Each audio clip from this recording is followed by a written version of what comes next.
Hello everyone, welcome to sqadia.com. My name is Saima Mushtaq and our today's topic of ENT is external nose and nasal vestibule diseases. In this lecture, we divided our lecture into 5 sections. In the first section, we will talk about what is cellulitis and nasal deformities.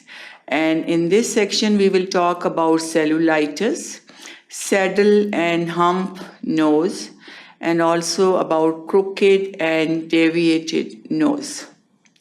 Then in the second section, we will talk about some congenital tumors of external nose, which include dermoid cyst and dermoid with sinus, encephalocele or meningoencephalocele, and also glioma.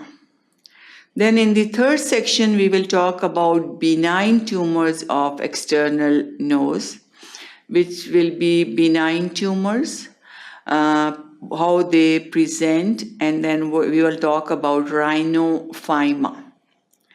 Then in the fourth section, we will talk about malignant tumors of external nose, which will be including basal cell carcinoma, squamous cell carcinoma, and then melanoma. All these three are the malignant tumors of external nose.